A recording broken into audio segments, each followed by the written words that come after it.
الحمدللہ وحدہ والصلاۃ والسلام علی من لا نبی بعدہ اللہم صلی وسلم علی نبی محمد صلی اللہ علیہ وآلہ وسلم۔ نبی اکرم صلی اللہ علیہ وآلہ وسلم کی سیرت پاک بڑی خوبصورت ہے۔ آقا کریم علیہ الصلوۃ والسلام نے اپنے امتیوں کو غم کے اندر کیسے کرنا ہے اور کیا معاملات کرنے ہیں اس کے متعلق نبی اکرم صلی اللہ علیہ وسلم نے آگاہی دے دی، اور اپنی امت کو خوشی منانے کا طریقہ بھی بتا دیا کہ خوشی کیسے منانی چاہیے۔ نبی اکرم صلی اللہ علیہ وسلم کے صحابہ کہتے ہیں کہ جب حضور علیہ الصلوۃ والسلام نے مکہ معظمہ جب فتح ہوا تو آقا کریم علیہ الصلوۃ والسلام اس انداز سے مکہ معظمہ میں داخل ہو رہے تھے کہ ایسے لگ رہا تھا کہ حضور علیہ الصلوۃ والسلام جیسے سجدہ کر رہے ہیں، اتنا جھکے ہوئے تھے اور مکہ کے اندر داخل ہو رہے تھے۔ نبی اکرم صلی اللہ علیہ وآلہ وسلم نے اپنے امتیوں کو یہ بات بتا دی ہے کہ جب خوشی ملے تو خوشی کو کس طرح سیلیبریٹ کیا جاتا ہے۔ دیکھیں، خوشی تو آتی ہے، سیلیبریٹ کرنے کا انداز جو ہے، جیسے کوئی آدمی جا رہا تھا اور اس کے اندر گاڑی لگنے لگی تو وہ بچ گیا، اس نے سائڈ پہ ہو کر سجدہ کر دیا، اس سجدے کو سجدہ شکر کہتے ہیں۔ یعنی کہ مسلمانوں کی خوشی کا انداز تو یہ ہے کہ جب خوشی کا موقع ہو تو رب کی بارگاہ کے اندر سجدہ ریز ہو جاؤ، اللہ کا شکر ادا کرو جس نے میں یہ خوشی عطا فرمائی۔ اور یہی بات یہ ہمارا جو اپنے نیا سال کا آغاز ہو گیا، اور نئے سال کے آغاز کے اندر ہم نے نیو ایئر نائٹ جو ہے وہ اس انداز سے منائی۔ اللہ تعالیٰ معاف کرے کہ ہمیں بس سوچنا چاہیے اس کے اوپر، ہیں تو ہمارے بھائی سارے جنہوں نے یہ نائٹ منائی ہے، کہ نبی رحمت صلی اللہ علیہ وآلہ وسلم تو ان یہودیوں اور عیسائیوں کے جو طریقہ کار تھے ان سے اللہ کے پیغمبر علیہ السلام بہت سائڈ پہ رہتے تھے۔ آقا کریم علیہ السلام نے تو عبادت کے اندر ان کو شامل نہیں کیا، جیسا کہ یہودی مدینہ کے اندر نبی علیہ السلام جو مدینہ منورہ کے اندر آئے، حضور اکرم صلی اللہ علیہ وسلم کے حدیث مفہوم سرکار علیہ السلام نے پوچھا کہ تم اس دن کیا کر رہے ہو؟ انہوں نے کہا جیسے ہم تو جو ہے وہ ہم نے روزہ رکھا ہوا 10 محرم کا۔ میں کس لیے رکھا؟ تم نے کہا جی آج کے دن ہماری قوم کو جو نجات ملی تھی موسیٰ علیہ السلام کو فرعون سے۔ تو نبی اکرم علیہ السلام نے فرمایا کہ ہم بھی سجدہ روزہ رکھیں گے، لیکن ہم 10 محرم کا نہیں جیسے تم رکھتے ہو، ہم 9-10 کا یا 10-11 کا روزہ رکھیں گے۔ یعنی کہ عبادت کے اندر حضور علیہ السلام نے تفریق کر دی۔ اور یہاں بس نہیں، آپ دیکھو یہودی جو ہے وہ سادہ کپڑے کے ساتھ اپنا دستار پگ وغیرہ بناتے ہیں، لیکن مسلمان جو ہے وہ کیپ رکھ کے بناتے ہیں، یہ بھی یہودیوں کی مخالفت ہے۔ آپ کو پتہ ہے کہ نبی اکرم صلی اللہ علیہ وسلم تقریباً 17 ماہ تک بیت المقدس کی طرف منہ کر کے نماز پڑھتے رہے، لیکن اللہ کی عرش کی طرف دیکھتے تھے، آسمانی طرف دیکھتے تھے۔ تو اللہ رب العزت نے نبی اکرم صلی اللہ علیہ وسلم کے یہ بار بار دیکھنا جو ہے قرآن پاک کے دوسرے سپارے کے اندر تذکرہ فرمایا۔ آپ دیکھ رہے تھے اپنے رخ جو ہے پھیر لیں، کعبۃ اللہ طرف کر دیا، تاکہ عبادت کے اندر بھی پتہ چل جائے، اکٹھے نہ ہو، مختلف ہو جائیں۔ تو میرے بھائیوں، ہمیں بھی یہی چاہیے، کیونکہ ہمارا تعلق نبی اکرم صلی اللہ علیہ وسلم کے ساتھ ہے۔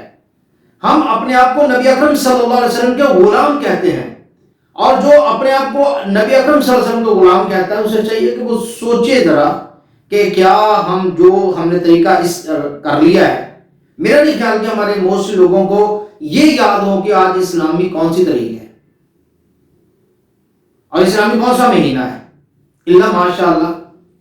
لیکن ہمیں یہ یاد ہے، چونکہ ہمارا پورا جو طریقہ کار ہے، ہمارا پورا جو بزنس اور ہماری فیکٹریز، ہماری سیلریز، سارا کا سسٹم اس ڈیٹ کے ساتھ ہے، اس لیے ہمیں یہ زیادہ یاد ہے، لیکن اپنی اسلامی کی یاد نہیں ہے۔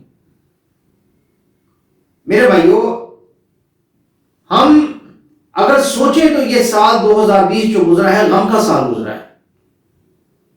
بڑے بڑے مشائخ، شیخ الحدیث، مفتیان نے اکرام جو تھے وہ اس دنیا سے چلے گئے.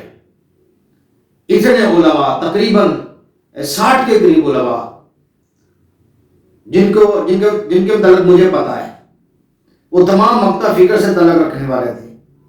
وہ اہل حدیث تھے، وہ بریلوی تھے، دیوبندی تھے، اور اہل تشیع میں سے بھی کچھ لوگ ہیں. تو یہ سال کو غم کا سال کہا جاتا ہے جس میں اتنے بڑے بڑے عالم دین جو اس دنیا سے جو ہے وہ دنیا فانی سے کوچ کر گئے. تو ایک عام آدمی کا فوت ہونا وہ اتنا معنی نہیں رکھتا، حالانکہ وہ دکھ ان کا بھی ہوتا ہے، لیکن ایک عالم دین کا جانا جو ہوتا ہے وہ تو ایسے ہی ہے جیسے عالموں کے ہی چلے جانا ہے.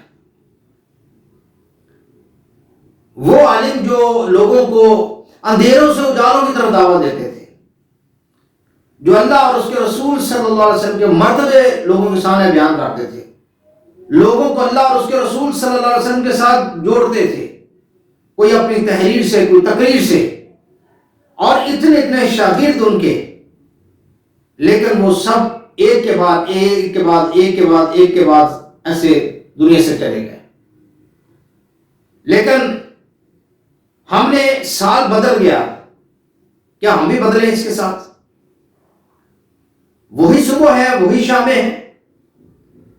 کیا ہم بھی اس بات کے اوپر ہم نے بھی عزم کر لیا ہے کہ چلو جو پچھلے سال ہوا اس کے اوپر گڑ گڑائیں، حالانکہ سال کم ہوا ہے، اس کے اوپر روئیں اور آئندہ سال کے اندر عزم کر لیں.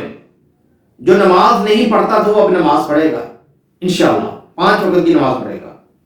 جو قرآن پاک کی تلاوت نہیں کرتا تھا اب انشاءاللہ وہ قرآن پاک کی تلاوت کرے گا. جس نے سادہ قرآن پاک پڑھا ہوا ہے اب وہ ترجمے کے ساتھ پڑھے گا. جو دین سے دور تھا اب دین کے قریب آ جائے گا. جو بے حیائی کے کام کرتا تھا وہ بے حیائی کے کام چھوڑ کر اب وہ صحیح رستے پر آ جائے گا، پاک بازی کے رستے پر آ جائے گا. کیا ہم نے یہ عزم کر لیا ہے؟ اگر کر لیا ہے اور ہم نے اپنے آپ کو بدل لیا ہے تو پھر تو یہ سال بدلنا مبارک ہے. پھر ورنہ میرے بھائی اگر نہیں بدلا، دن بدلتے ہیں، راتیں بدلتی ہیں، سورج چاند جو ہیں یہ کبھی غروب ہوتے ہیں کبھی نکلتے ہیں، ان کے بدلنے کے ساتھ تو فرق نہیں پڑے گا. فرق تب پڑے گا جب ہم خود بدل جائیں گے اور اپنے آپ کو صحیح معنی کے اندر اسلام کے اوپر لے کر آئیں گے، تب ہے ہماری کامیابی. اور اگر ہم نے جسٹ سیلیبریٹ کر لی کہ لو جی ہم نے نیو ایئر نائٹ تھی وہ ہم نے سیلیبریٹ کر لی، لو جی اب ہم 2021 میں داخل ہو گئے، تو یہ داخل ہونا یا نکلنا پتہ نہیں کتنے لوگ تھے جو 2020 میں جب اس کی نیو ایئر نائٹ آئی تھی تو لوگوں نے منائی، لیکن 2 ماہ کے بعد اللہ معاف کرے کورونا جیسی ایک بیماری آ گئی. کتنے نوجوان کتنے بزرگ اس بیماری کے اندر چلے گئے. میں اللہ سے دعا کرتا ہوں کہ اللہ پاک اس جو نئے سال کے اندر ہم داخل ہوئے ہیں اللہ ہمیں تمام زمینی اور آسمانی آفات سے اللہ محفوظ فرمائے.